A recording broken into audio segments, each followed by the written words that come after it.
And get started. Hold on one moment. I gotta get a few things started here on my side. I gotta open it up to the public still and I'll let you know when I'm ready.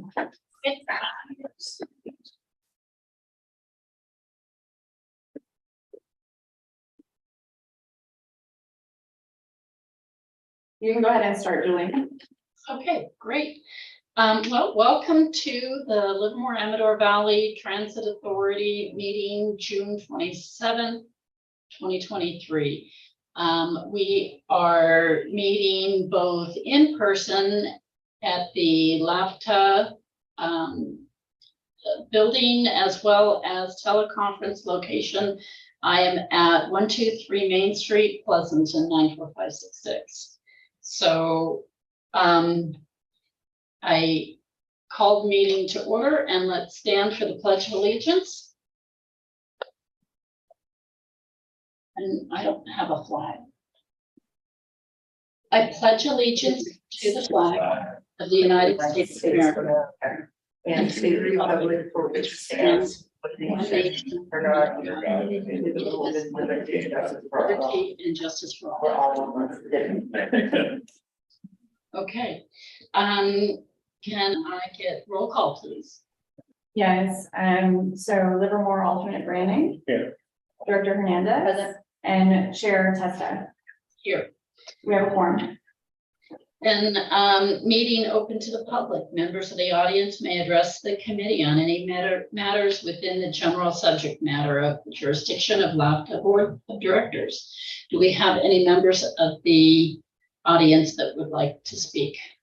So there's nobody here in the public today, and I didn't receive anything via email, and there's no attendees via Zoom. Okay, great. Then we'll move on to item 4, minutes. Can I get a motion for approval of the minutes? Hernandez will move. And a second? Did you second, Julie, or Chair Tessa, or should I, since I'm not, I'm the alternate, I can? You can. Okay, I second. Okay, all right, great. We have a first and a second, and all in favor. Do we need a roll call on that? We can. Yes, Livermore alternate Branning. All right, Director Hernandez. Aye. Chair Testa. Aye. Motion passes. All right, and so we'll move on to item 5, treasurer's report. Okay, presented before you is the May 2023 Treasurer's Report. As you can see, our cash balances are in great shape. We do not have a cash flow issue at this time. This is the 11th month of the year, so we're getting to the end. Expenses were at 71.4%, revenues at 88.8%. So again, we have a very healthy cash flow. We are expecting to come in under budget at the end of the year by at least $1.5 million. So unless some bill comes in that I'm not expecting. Paratransit is finally caught up on their billing, but we'll see how long it lasts, but they are finally caught up on their billing. So it is a fairly accurate treasurer's report. So that is awesome. Any questions? I don't have any questions. No questions, and no one from the public with any questions. So No, and there was nobody on the last item either in the public here. right, I did miss that. Okay, and so the recommendation is to forward the finance treasurer's report onto the board for approval. Do we need a vote in order to move that forward? Okay, so Yes, please. can we get a roll call vote on that? Oh, I need a motion. move. Second.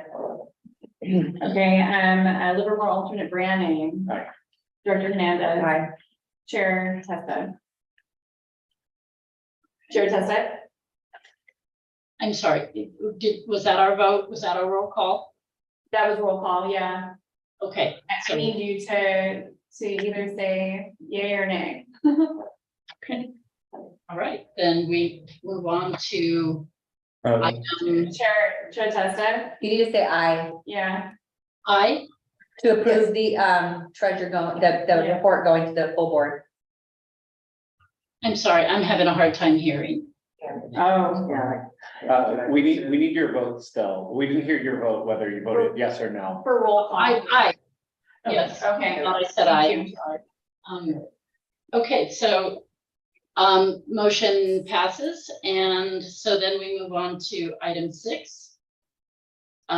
Disadvantaged business enterprise, 3-year global establishment. thank you. So this is our 3-year disadvantaged business enterprise goal.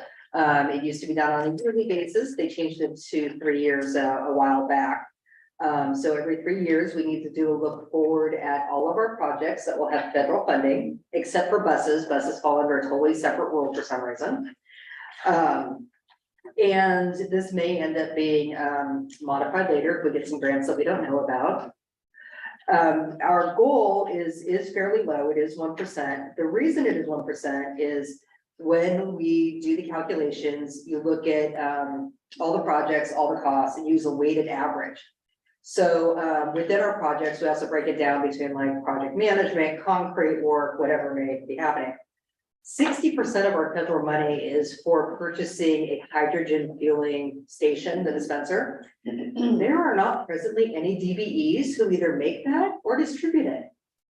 At least in California, we look within our region. So that's why our goal is so low. If you look at the projects individually, some of them will have higher goals, but as an overall goal for our agency, it is 1%. We did an outreach. We invited over 3,000 DBEs and organizations that represent DBEs to come to public meetings. One DBE showed up. 2 sent comments. So there wasn't really a protest. We explained once the math was shown to the commenters, they understood that why it was so low. If you took that project out, it would have been much higher. The current 3-year period, we have been hitting our DBE goal, primarily because our paratransit subcontractor happens to be a DBE. So we've been doing well on DBE, but this is our goal. It needs to be forwarded to the board for approval, so it can be sent to the FTA for their review as well. It conforms to our DBE policy. We have other options of ways to calculate it. We could take it from another DBE recipient or another federal fund recipient, use their DBE goal, but nobody near us has the same projects. And you can also adjust the goal based off of how well you've done over a period of time and meeting your DBE goals. But our DBE goal for these next 3 years is primarily based on capital projects, and our last ones were primarily based on operating, so you really can't use one to offset the other. So I did not decrease it based on that. I left it at the 1%, which I'm pretty confident we will be able to hit. So I am available for questions. Any questions? I have this not super relevant, but I'm just really curious, like, how do you find the DBEs? You go to the DBE database. So there's a. Through Caltrans. Okay. Different agencies certify. Caltrans is one of them. Mark does it. I think AC Transit does it. Bigger agencies because it is a lot of work. Yeah. And then it all feeds into the Caltrans database. And so you go in there and you can sort it by what I usually do is Caltrans district 4, but you can do it by county. And then you first look up the NAICS codes, the North American Index codes, industry codes. So you're like, you know, I'm doing a concrete project, what's that NAICS code? And then you look up all the DBEs for that NAICS, and then you compare it to all the industry of that same type of work in that same area. So you say landscaping, for example, there's, you know, in that area, there's 300 landscapers registered with the state, and there's 20 DBEs, and then you figure your percent there. Oh, So okay. although I'll tell you landscaping is actually a very high percent. So as our painters. So yeah, that's where you find them, is through their database. Cool. Yeah, I was just curious about that. Yeah, I'm very thankful for the database. Yeah, it seems like it would be really difficult. Yes, especially in the 9th Circuit Court area, DBEs don't advertise so much of the DBEs because you don't have the advantages as you do in other areas. Where agencies, like if you set a DBE goal, you can exclude non-DBEs. We can't do that in this area. Okay. So we also can't give preferences to DBEs, but we do tell like the prime contractor, hey, we need to get 3%, you need to be 3%. So they have to show that they use profit. Okay. Cool. Sound good? Any other questions? None. Yep, no questions from anyone from the public, right? No, there's still nobody in the public. That's correct. I have questions. Okay, then can I get a motion to forward this to the board? I'll move. Second, Okay, roll call. Sure. Livermore alternate Branning, aye. Director Hernandez, Aye. Chair Testa, Aye. motion passes. All right, great. Then we move on to item 7. Consider amendment to LAVTA's bylaws regarding board compensation. Thank you very much, Chair Testa. I'll take this item. We are requesting that the committee consider a proposed amendment to the LAVTA's bylaws, specifically Article 3, Section 3.03A for board member compensation. At the April 2023 Finance and Admin Committee meeting, the committee requested that staff do research on current board member stipends, given that our board member stipends of $100 per meeting were last approved in 2006, and things have changed pretty significantly since 2006. Staff did some research as to the stipend amounts for local agencies. That is included in your table at the bottom of your staff report. We presented this to the committee discussed it and made a recommendation to increase the stipend amount to $150 per meeting.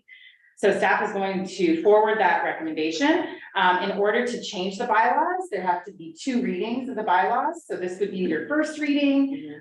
We would present this to the board July 10th, and we would come back to you at your August meeting for your second reading. Assuming the board takes action, it would take effect after the September meeting. And that concludes my report. The amended bylaws are included as attachment 1. I can take any questions. I have no questions. It was a pretty straightforward Yeah. conversation. Okay, no questions. Okay, and no members of the public, so no questions from the public. That's correct. There's nobody. Yeah, nothing via email. Okay, great, thank you. Then can we get a roll call vote? Sure, I'll go ahead and move. Okay, second, Livermore alternate Branning, aye. Director Hernandez, and Chair Testa. Aye. Okay, is that our roll call vote? I'm sorry, I am having a hard time hearing. Yeah. Yeah, I think the speaker is set up to the TV and not the owl or the microphone. Because it sounds like it's coming from the TV and not the owl. There you go. Yeah. All right, so we Is it we still had a out? motion and we had our roll call. Yeah. It might just be. Okay, so Motion passed. I'm sorry, what? Motion passed. Great, thank you. All right, so we'll move on to item 8, updated passenger code of conduct policy. Yes, thank you, Chair Testa, Mike Tobin, Director of Operations. So today I'd like to give you a quick update on our updated code of conduct policy. So just a disclaimer, we have Mr. Brendan Adams here from our legal counsel. He'll be here just to answer some of the more legal technical questions. Thank you, Brendan. In your packet, you should all have the old code of conduct. So that was last updated, I believe, in February 2015, so over 8 years old. Here we have the updated one. This is just a draft and a working version. Unfortunately, we would have gotten it out to you earlier. However, we did get some late legal comments, and so this is really a working version. The final version will go to the board on July 10th. So if you want to review that as I'm going through these slides, do you want to pop up my slides real quick, Jennifer? So again, the board just approved the agency safety plan. And so along with an ASP, code of conduct is really another tool in our disposal to really help ensure a safe and secure system. So today I just want to go very briefly over some of the major, more significant changes that we're implementing in this iteration. So if you want to go to the next slide. So really the biggest change is we wanted to give the plan or the policy some teeth. So really in the way of enforcement, we didn't want to be too prescriptive. We wanted some flexibility and discretion in dealing with certain issues. We also didn't want to be a little too punitive, or have a process that was simply too difficult to adhere to. Obviously, we're a smaller agency, not a lot of staff and bandwidth. So just something with teeth that we could use and reference when we want to prevent someone from riding our system and they present a clear and present danger. So going on to California Penal Code, section 640, that is really the California statute that governs criminal acts on a transit system.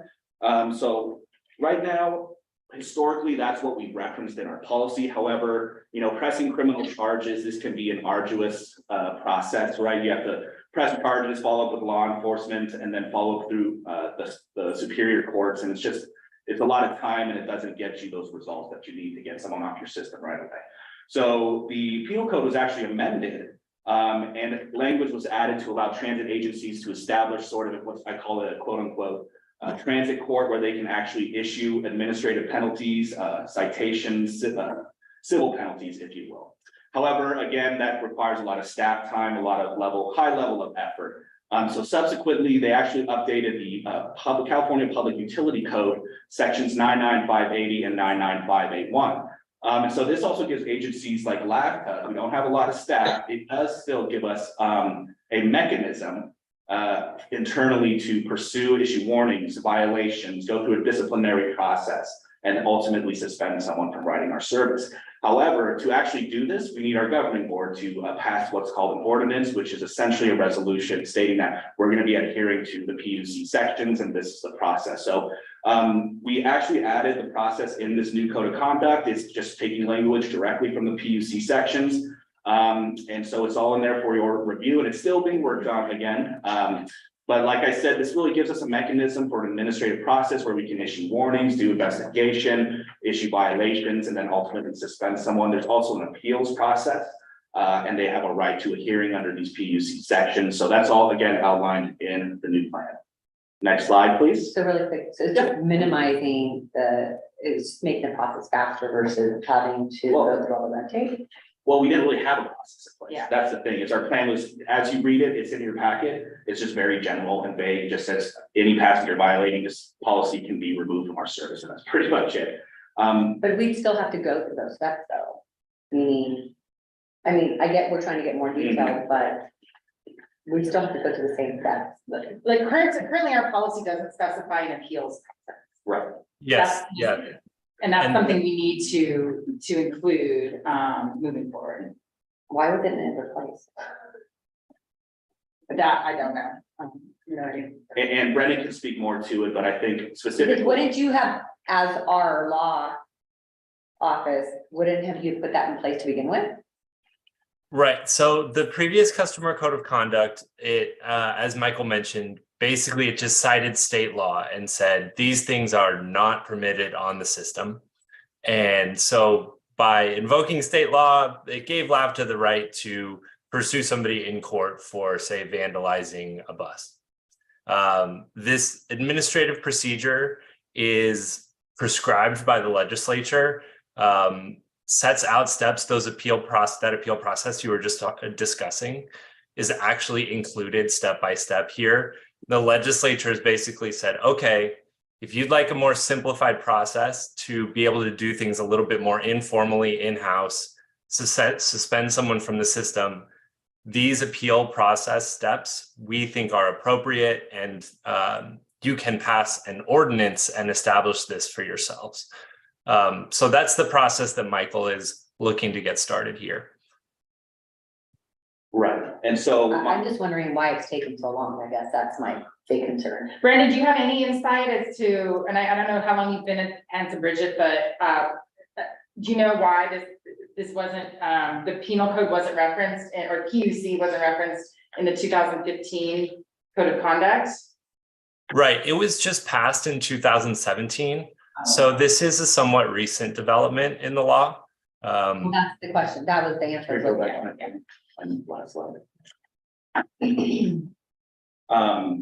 Yeah, so I think that the legislation passed in 2017. So prior to that, you could, under California Penal Code 640, and Brendan, correct me if I'm wrong, you could actually issue citations. However, you had to pass an ordinance and you had to have a process in place, and we just couldn't, we didn't have the bandwidth. Okay. So that's why they established PUC, and since it's been established, we just have not updated our code of conduct policy accordingly.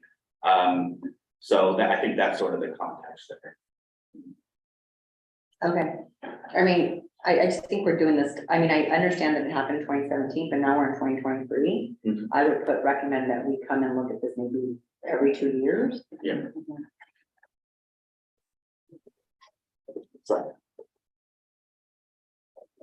So again, those were sort of the more significant changes to the policy. So just adding that reference to PUC and outlining the whole administrative and suspension process. However, we did make quite a few minor updates, just added clarifying language to certain sections where the language was maybe a bit vague or not as could be just articulated a bit better. We specifically added language regarding mobility aid device securement, which we've had a recent rash of incidents in relation to. So we actually specifically referenced the federal regs that require a mobility aid device to be secured in our vehicle.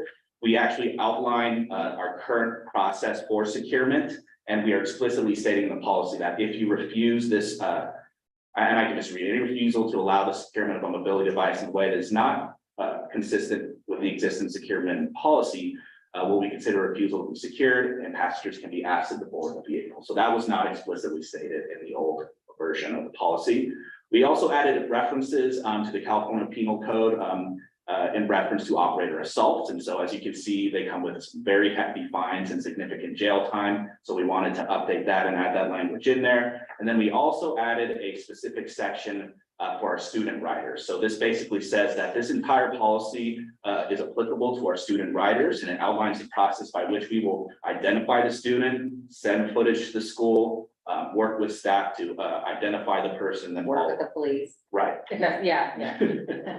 So that was not in there either, and we just think it, again, it's really giving it a bit more teeth, a bit more stick, right? And so and I think there was talk about having it included in some of the material. Yeah, we've been talking about, with our constant struggle with our student rider behavior, talking about having it as a part of the registration packet that parents click through and say, yes, I agree. In order for them to. To ride the bus. Oh, no, I think that's a must. Yeah. And I think I don't know if you've had time to go speak to the principals, or not the I think principals. it's Well, principals or the Superintendent, superintendent. yeah, we've been, Yeah, but I think it's really important for them to understand, because I just don't know if it gets to that point. right. Sometimes. I had a great meeting with the superintendent of Dublin Unified, and I am going to convene a large meeting of superintendents as soon as they are ready to come and have meetings, probably in August, and talk to them about this and just our general, how we schedule service, so. Yeah. There were some bad actors. Yeah, We're from Dublin, so. I've heard some dozen problems, but They're I mean, everywhere. they're everywhere, and I think it's important on that, just to note for the students and for the schools to understand, they can lose their privilege for the whole school year. Yeah. Mhm. Which for some students, that's a really big deal. Yeah. And it's, And families. from my understanding, it's not just they lose their privilege of like their free pass if they have one. They would not be allowed to Correct. ride.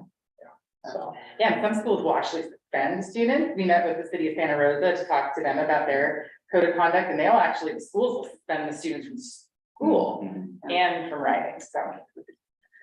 So that's pretty much it. Again, there's no action item associated with this. It was informational only. And again, we're gonna work on finalizing the code of conduct policy. You all will receive a final copy prior to the board meeting in July. So open to any questions you might have. so for the mobility devices, you said you were having some issues. Is it just people not wanting to secure, or were there actually issues following that? Or- We have a frequent challenging customer, who has a very large device, oversized mobility device. And she'll stop the operator from securing her and redirect them and tell them to do it differently. And like, she's very assertive, and she's a personality. And so that's one example. Yeah, but some of them, and understandably so, they're very particular about their chair but we have a standardized policy, and basically the way we train our operators is it's a 4-point tie down system. They do the front first, then the back at 45-degree angles, then they do over the shoulder and lap belt. This particular rider just wants the back secured first rather than the front, and so I'm not entirely sure, but it's been a challenge, and especially with our operators. So again, we just wanted to add this standardized language so we're consistent and we're able to enforce that policy. And reasonable accommodations can still be Yeah. requested. I just want to, that always is the case. Okay, did they even ask her why she wanted to do that? She just says they're doing it wrong, and I think her center of gravity is so much higher, and like she's got a lot of stuff on her chair. In the newer buses where we have a different wheelchair tie down system, it's not the old, 4 hooks on each wheel, it is 2 hooks, the back, and then you cinch the chair to the side. That becomes the 4th point of tie down, and I think ever since we did the Q straight system, and I was here when we put them in like 2016, 2017, she's been complaining about it. But at this point, you can't redirect our operator to do something different.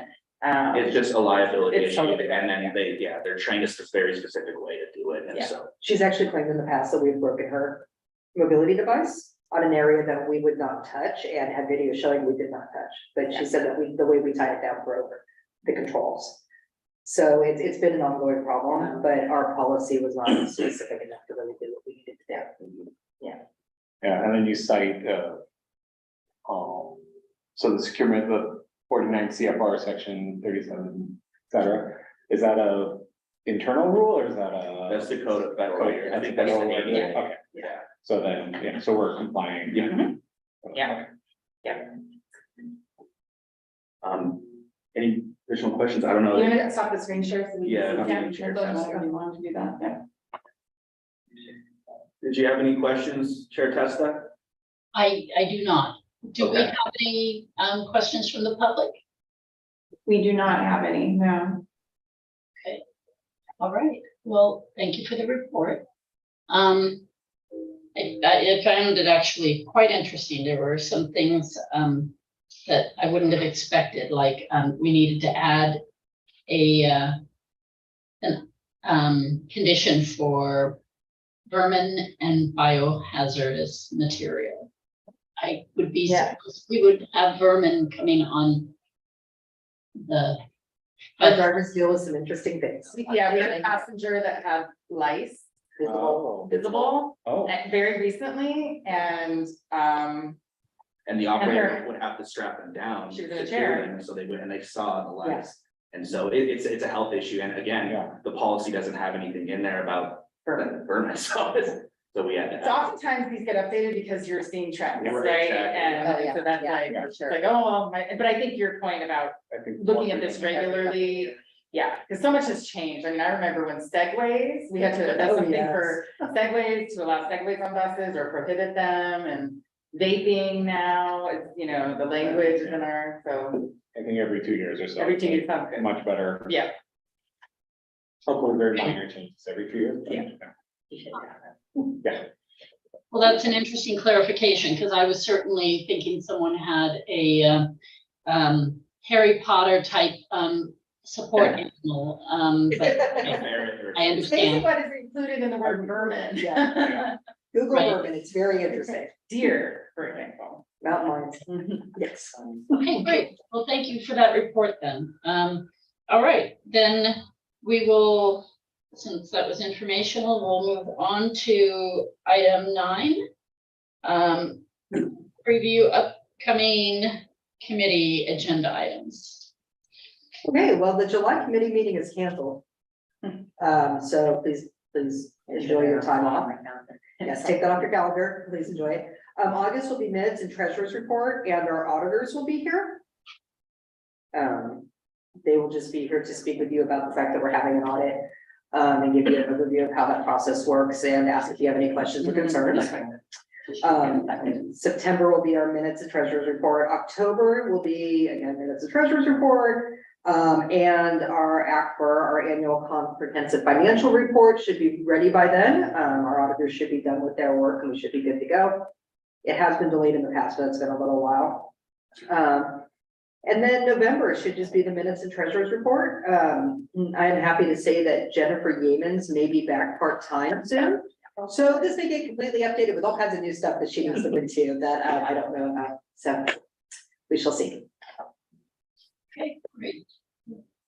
Thank you. Then if there are no questions, we'll move on to Matters initiated by committee members. I don't have any. None here. Okay, then we will, our next meeting is scheduled for August 22nd. And when is the rodeo? That's October, right? October 28th, October 28th. October 28th. We'll send out a calendar appointment for that. When do we practice? I know, we'll figure that out. We have a video to show you at the board meeting of our rodeo consultant driving the course. So, Very cool. Okay, well then I think we're adjourned. okay. Cool. Okay, thank you. Thanks.